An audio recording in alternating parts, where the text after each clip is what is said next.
నీ వీడియోస్ బాగున్నాయి కానీ ఒకేలాంటి కంటెంట్ వీడియోస్ చెయ్యు అన్న. వీడియోని స్కిప్ చేయకు, సింపుల్గా 3 విషయాలు చెప్తా. 1, కంటెంట్ క్రియేషన్ అంటే ఏమిటి? 2, కంటెంట్ క్రియేషన్ వల్ల ఉపయోగాలు ఏంటి? 3, కంటెంట్ క్రియేషన్ అసలు మిమ్మల్ని నేనెందుకు స్టార్ట్ చేయమంటున్నాను? ప్రతి మనిషిలో కూడా ఒక టాలెంట్ ఉంటుంది.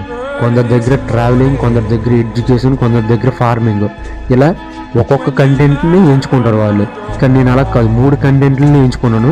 నా రియల్ లైఫ్లో కూడా ఏం జరుగుతుందో అదే మీకు కంటెంట్ క్రియేషన్గా ఇవ్వబోతున్నాను నేనైతే. 2ది, కంటెంట్ క్రియేషన్ వల్ల నీకు వచ్చే ఉపయోగాలు ఏంటి? నీ పేరు గుర్తింపు వస్తుంది, నీకు కాన్ఫిడెన్స్ పెరుగుతుంది, నీకు సమాజంలో మంచి పేరు వస్తుంది, వాల్యూ కూడా వస్తుంది. 3ది, కంటెంట్ క్రియేషన్ అసలు మిమ్మల్ని నేనెందుకు స్టార్ట్ చేయమంటున్నాను? ఫ్రీడమ్ ఉంటుంది మనకి, బాస్ లేడు, ఆఫీస్కి వెళ్ళాల్సిన టైం ఉండదు, అర్థమైంది. నీకు నచ్చినట్టు నువ్వు ఉండొచ్చు, నీకు నచ్చిన పని నువ్వు చేసుకోవచ్చు. కంటెంట్ క్రియేషన్ చేసుకోవడం వల్ల నువ్వు మనీ కూడా సంపాదించుకోవచ్చు. ఇదే కంటెంట్ క్రియేషన్ వల్ల మనకు వచ్చే ఉపయోగాలు. నెక్స్ట్ వీడియోలో కన్సిస్టెన్సీ గురించి అయితే తెలుసుకుందాం. తెలుసుకునే ముందు మన ఛానల్ని ఫాలో అయితే కొట్టు, సబ్స్క్రైబ్ అయితే చేసేయండి.